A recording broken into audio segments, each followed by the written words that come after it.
everyone. It is a very exciting day. We have a virtual guest today. The man making streaming, giving streaming a big boost, Ronnie Eith. Thankfully, he just introduced himself because I would have butchered that. Yeah. I actually prefer when you say it. How did you just introduce yourself? I've been known since 1989 as Ronnie Eith Baby. Yeah. You can't skip that. That's so And good. it really helps that I'm down here in Miami now because this is the home of Vanilla Ice. So Of it all. Vanilla Ice. good things. Yeah, totally. And he's like kind of made his comeback. Yeah, I feel like he's for sure. appearing in places and like Yeah, he's got his pops up on TV YouTube. show. He's built a big real estate empire. You want to talk about Yeah. somebody that's completely recreated themselves? Right. Yeah, he's completely recreated himself. So Yeah, he's that's great. somebody that we could all look to for a little inspiration. Amazing. Well, we've got you on the pod today, 21 minutes, and my lovely co-host today, Miss Jackie, is with us. Yes. We were just catching up, obviously, before we started filming here about Miami, which you are located in, and super excited, as it relates to like career change, how you got into streaming, Boost TV, what it all means. I did see before we kicked off here that you've had a pretty wide variety of different careers in your time before you started Boost TV. Yeah. Just to intro us, I would love to understand good idea. Let's start that timer. What inspired the transition? Was there a moment? Did you feel like, okay, now is the time? What was the inspiration? I mean, just chatting with you. Yeah, I mean, 20 that's seconds. I love telling this story, and I love telling it not to be boastful or not to like pat myself on the back, but I like to tell my story to other people because I feel like it inspires people because too many times I feel like people just get stuck in a rut of they start a job and then they just stay in that job forever and ever and ever. And then they turn around and they're 50 years old and they say, what did I do with my life? And so, part of my story is that I had went into the banking world many years ago because that's what people that I grew up with, that's what people that my peers, that's what they all did. They graduated college and they went into either banking or insurance in New York. And it was great, I made a really very healthy living. And then all of a sudden, I guess 2018, 2019, I started to dive into social media and started to see these other ways to kind of spend my time and how to monetize my time.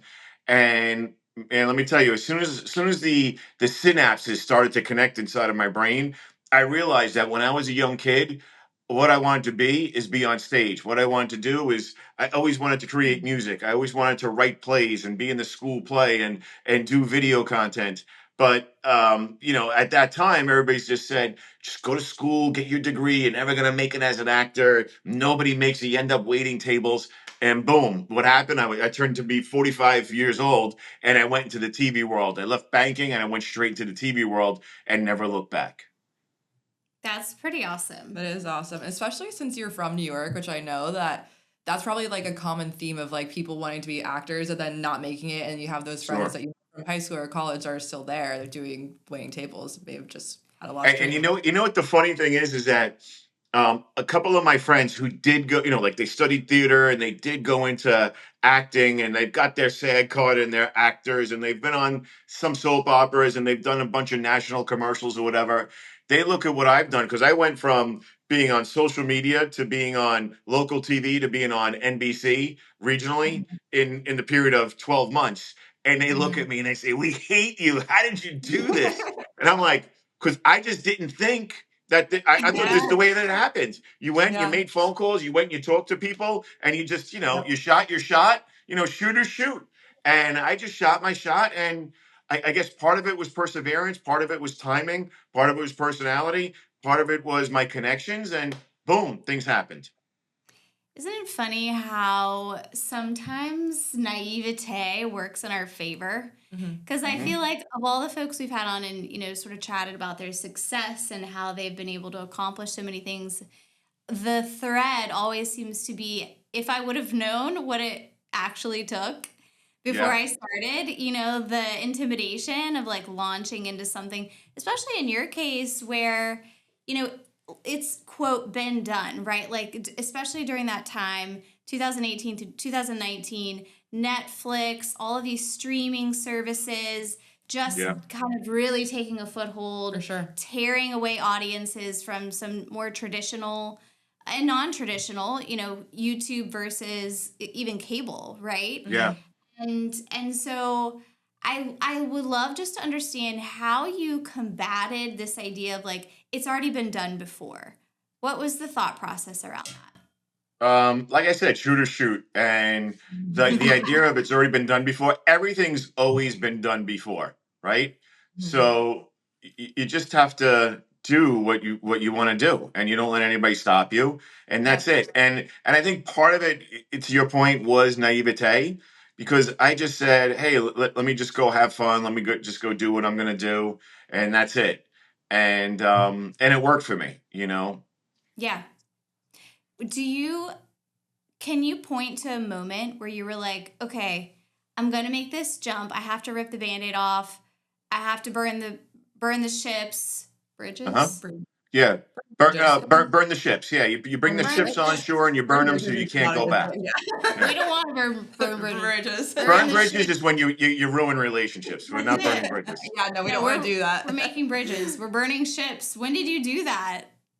It was a pivotal moment. So I remember, it's so funny that you say burning ships. Friend of mine, very, very close friend of mine that I grew up with.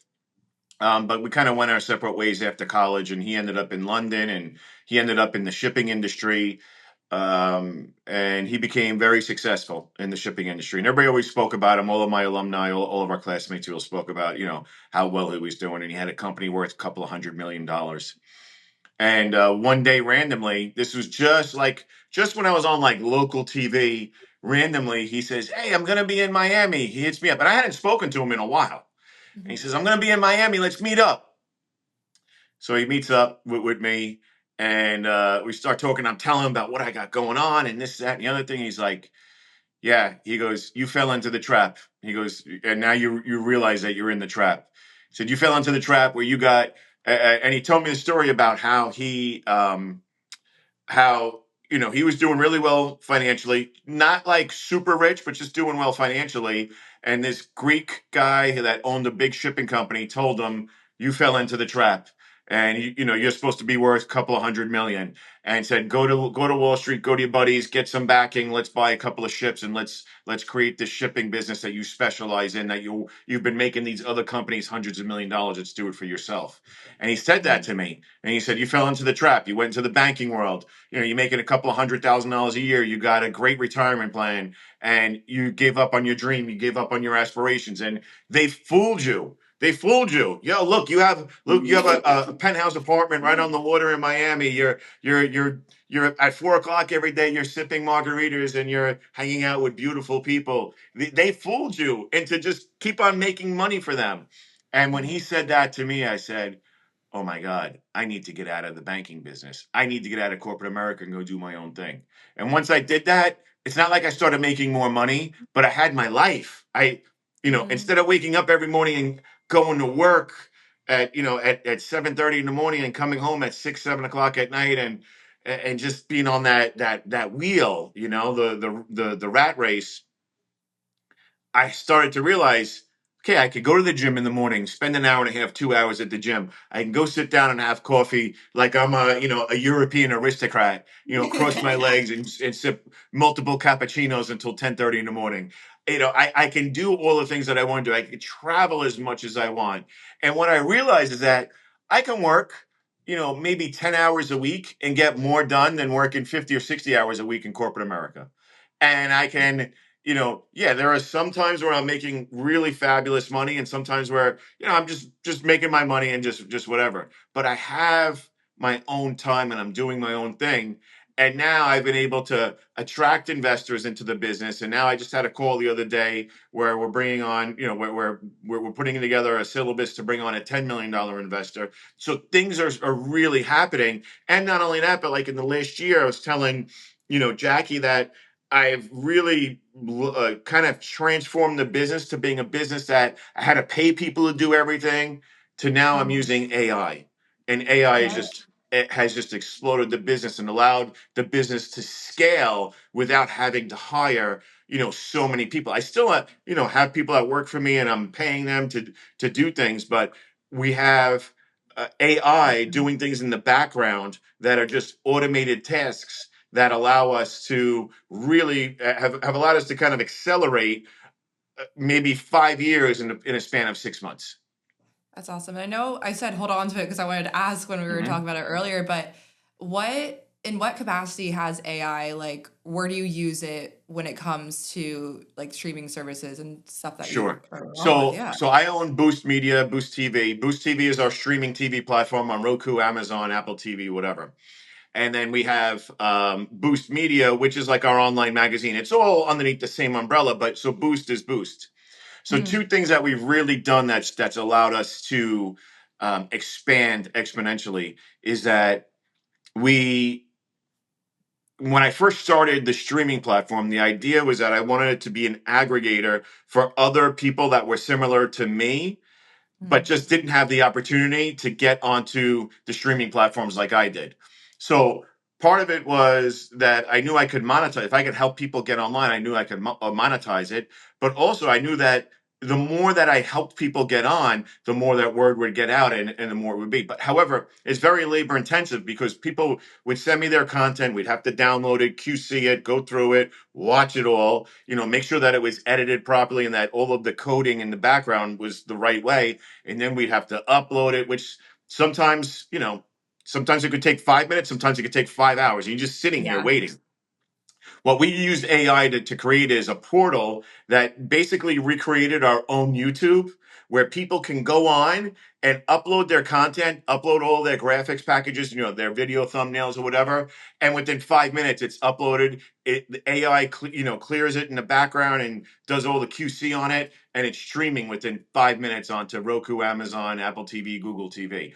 Completely, so things that would take I'd have to pay somebody, $500, to do and upload and spend a day or two to actually prepare. Now is being done using AI in 5 minutes. So now I'm having that person basically go out and just instead of them actually sitting like an idiot in front of the computer watching the clock tick or watching the circle go around, they're just going out trying to bring in more content. So we did that on the streaming TV side, and then on the magazine side, what we did is okay, so say somebody like you or your company, what we've done is we've leveraged AI where people can go in and for a fee, right, they can get published and get found on page one of Google. So they go in, they put in their name, their cell phone number, their email address, the city that they live, their keywords, like a 500-word prompt, maybe like a hyperlink to their LinkedIn profile or a hyperlink to their Instagram or a hyperlink to their own bio on their website or whatever, or maybe they were written up in another magazine like Voyage or something like that. Sure. And then they click submit,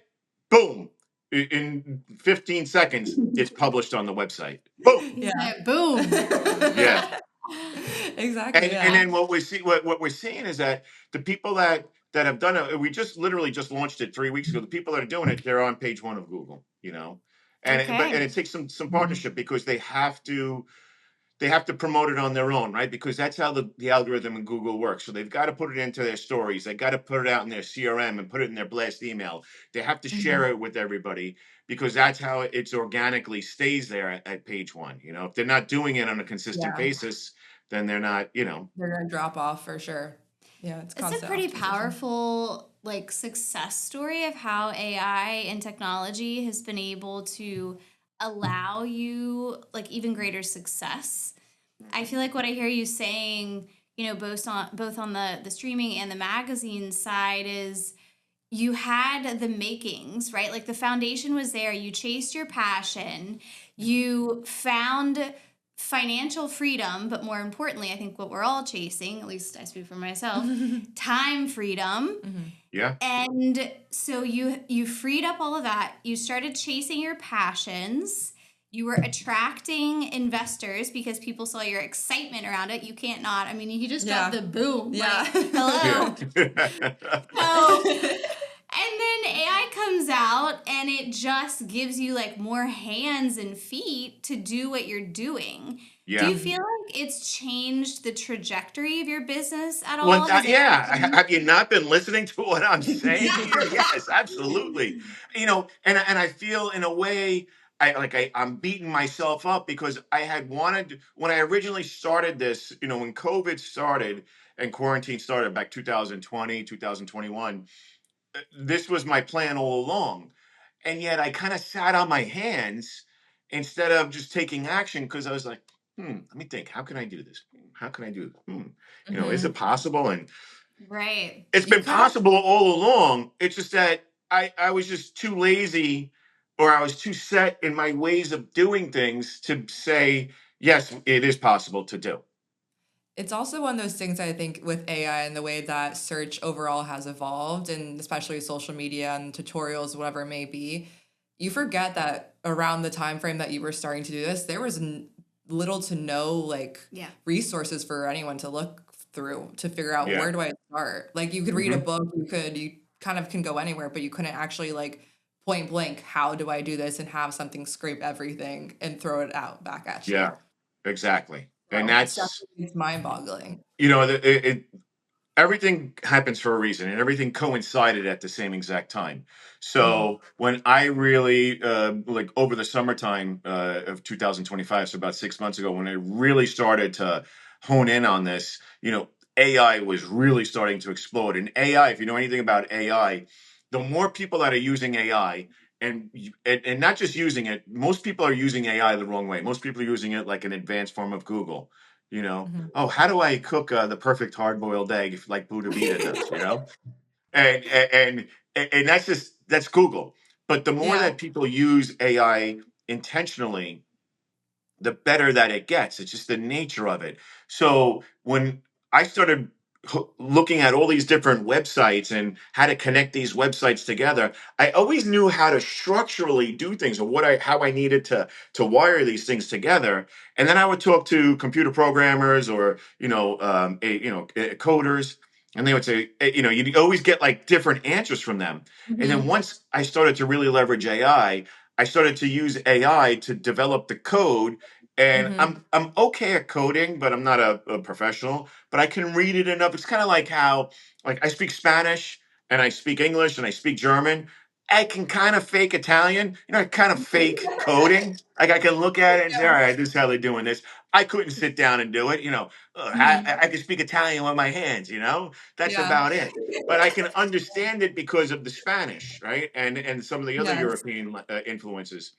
So I think that the more that people are using AI in that way, the better that it gets because AI is Mhm. all about trial and error. Hey, AI, I'm trying to develop a code to bring in a plugin from my CRM into my website to do this, this, and this. And then when it doesn't do it right, no, it's not functioning right. We need to do this. Well, if 1,000 other people at the same time are trying to figure out the same thing, all of the AI systems, no matter which one you're using, they're all learning from each other and it's getting better and better and better. It's to the point now when I go in sometimes and do a checkup once a week, my AI will tell me, okay, I fixed this, this, this, and this in the background, and I fixed your code. Mhm. Go and check it and then click publish. AI, Mhm.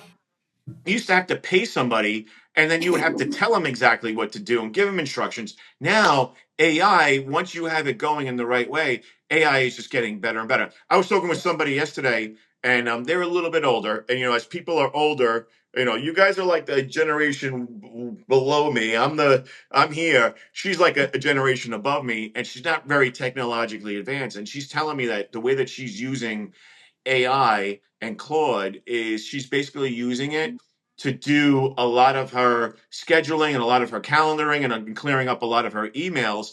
And she's Mhm. talking with it all day long so that it's learning how she Mhm. speaks and learning what she needs and what's important to her in her day as an executive. And it's freeing up a lot of time because it's answering a lot of her monotonous emails or like alerting her and saying this is an Mhm. important email from so and so, you For should answer sure. it right now. I've already Yeah. prepared an answer for you. I feel like every day we find a new use for how Mhm. it can help us. Hmm. AI has just made such an impact so quickly. I would love to know from you, especially on the streaming side, have you been able to leverage that to look at content? So really what I'm after here, because I feel like the world we live in right now is so saturated with content, and yet we need and want more and more of it. It's the old, like, I have everything in my closet and nothing to wear. Yep. You Yeah. turn the TV on, like, I can't find a show I want to watch. Then you go to Netflix, then you go to Prime, then you go to Hulu, then you go to Boost, obviously, but probably Yeah. first, right? So how are you able to, like, either leverage AI or other ideas that you've been able to take advantage of to really cut through the noise? Like, where are you finding success in content? I think that's one of the areas that we haven't mastered yet. We can get the audience on, but keeping them on has been we haven't been able to use AI to keep them on. And one of the things that we're trying to do is to monitor audiences once they hit the platform, because we get between 5 and 10,000 people a day hit the platform. But and it's very different from, let's say, social media. That's why I tell people on social media that social media sucks. Streaming TV, if you're a true content creator, is where you want to be, because on social media you don't know who's watching. You don't know what their IP address is. You don't know how long they're staying on for. You get the overall statistics, but you don't get the individualized. On streaming, we get that.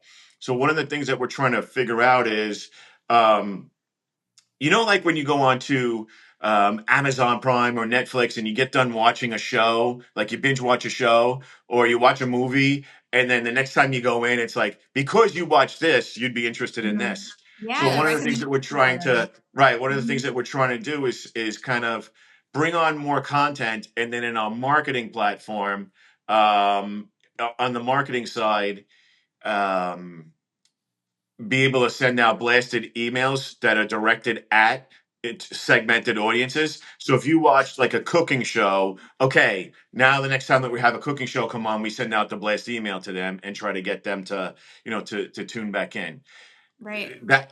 That's where we need to get to be, to really keep our audiences engaged. Wow, that was quick. It's always so fast. I have to just squeeze this in here. Have you entertained any content using AI, like creators or other Yeah, like a AI? UGC or something. Yeah. So we can't, how do I say this the right way? We can use AI generated content in the shows, correct? But you can't really put up UGC content because it won't hit the algorithm, and it'll get pushed down by the streaming services. Okay.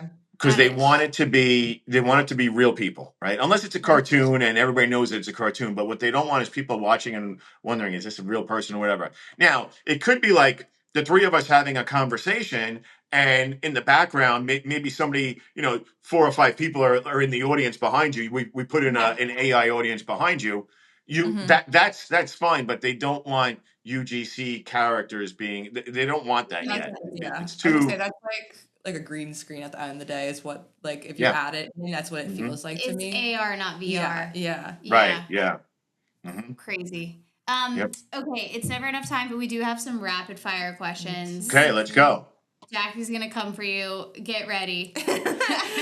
No. Okay, our first question is, what is one type of show or genre you'd like to see more in television? Um, I'm a big fan of Entourage, the TV show from HBO Okay. back in the Love 2000s, That and show. Yeah. I really like. I'm not sure what that specific genre is. It's almost like a docudrama. Mhm. I really like that kind of content. I do not like reality TV because it's too fake and scripted. Yeah. But I really like the docudramas that you're not sure, is this a documentary or is this real life? And I Mhm. really like stuff, content that takes you behind the scenes and shows you what really happens. Like The Bear is really good on Hulu, the cooking show from the restaurant in Chicago. I mean, that's turned more into a full-on drama. But yeah, I think the docudramas are really, really, really good. Our next question is, who has been your biggest inspiration in media Hmm. or within the Hmm. industry overall? I would have to say Joe It's on Rogan. AI. No, you can't. You could. Yeah, no. I would have to say Joe Rogan because Joe Rogan spoke a lot about Joe Rogan, of course, has like the biggest podcast in the world, and he has spoken about how he went into the acting world and he got disenchanted because they basically owned you. When you work for one of the big networks, one of the big production companies, they basically own you. And a lot of advice that he's given to a lot of the comedians in his what they call like the Rogan sphere is that all these young comedians, they all wanted to get the contract to go be on TV or do whatever. But no, the way to do it is to do your own. Joe Rogan it's a great clip if you ever see it. He went on to the Tom Green show. That's And the perfect. Tom Green used to have his own show on Oh yeah, MTV. I Do you know remember. Tom Green? Yeah, definitely. That was my era. Yeah. And Tom Green was doing like his own talk show out of his house Right. and turned his house Acting school into too. the and Joe Rogan goes on and he's like, this is wild. And this is like 2008. And Joe Rogan saying, this is it. TV's over. If you can do this and you can broadcast it onto your website, that's it. TV is over. Why would we do anything? And that's when Rogan really started to do his own thing. And Joe Rogan really worked really hard. It wasn't until like 2016, 17 that he really gained a huge amount of popularity on his podcast. And one thing he said to every up and coming content creator, comedian, whatever is, don't go work for the big studios. Go and do your own content. Go and do your own thing. For sure. Yeah. Uphill battle, but I want to clip that. Nice. Whoever is editing this, Mateus, whoever, clip that, send it to Clip me. that. I want that going out. Yeah. We have a few more. What? Rapid fire. Yeah, rapid fire. Here we go. Best advice you'd give creators before they publish content. Sort of rolling off the last. Just do it. Just do it. Just do it. Just put it out. Sometimes even the more raw the content, the better it is. Yeah. Awesome. Since we sort of talked about the digital world this entire time, what is one book that you would recommend to everyone or anyone? From a digital standpoint? No, just in general. Like it could be literally anything. What's a book you like? All right, so I'm gonna dig way back. I mean, I got tons of books here. I've got 300 books here behind me, but I'm gonna dig way back to a book called Man's Search for Meaning. It's by Viktor Frankl. A lot of people that get involved in in psychology or whatever, they all go with Nietzsche or they go with Freud. Viktor Frankl, logotherapy. We believe, or it's the belief that we control our thoughts and our emotions in every situation. And one of the things, it's funny because my family always says like, "Oh, you're a maniac," but I say like, the only emotion that I choose is happiness and joy. I don't choose sadness. I don't choose anger. I don't choose regret. I choose happiness. And in any situation that you're faced in, you can look at it and have any emotion. But if you choose joy and happiness, you're going to be much better off in Great life. piece of I advice. agree. And our very last question is one thing you know now about your industry that you wish you knew on day one. One thing I know now about my industry. That you wish you knew when you began. A lot of these channels, not just streaming channels, but even like regular cable TV channels, they sell their time. So anybody that wants to do a TV show, you could basically go and buy time on a local channel. It's not going to be at 7 o'clock at night, but and you could be on TV as long as you're producing content that meets their requirements. You could be on TV tomorrow. I actually had no idea. Yeah, That's a great, Yeah. great nugget for people that want to get started as content creators too. So Yeah. amazing. Yeah. This has been super insightful. And one thing I will say is that, if you're a content creator, you need to be on either TV or streaming TV because what happens is that gives you the credibility. I always tell people, Google me, I'm famous. All right, I say it jokingly, but it's true. Yeah. Once you're on major TV or you're on one of the streaming platforms, it goes on your resume. You can go into into the database that then people search you. So if you're like a content creator or an influencer or whatever, do some extended formatted content. This way you can get onto TV because then when you go to a sponsor or you go to get funding for something, it's going to carry a lot more than, oh, look, I've got Mhm. 50,000 followers on Instagram. Big deal. You know, Yeah. 85% of them are fake. So who cares? You know? So true. Yeah. So true. Yeah, Yeah. you've just established credibility for yourself. Such a 100%. Exactly. such a smart piece of advice. Ronnie, this has been awesome. I feel like so Yeah. many twists and turns too. What an interesting conversation. Thank you for letting us, kind of behind the curtain here for all the amazing things you've built for Boost. In case you're not liking, following, and subscribing, please do that. And join our newsletter too. So thank you, everyone. Ronnie, it's been an absolute pleasure. And we Thank you, just wish Ronnie. you The pleasure was all mine. So much Thank you so fun. much.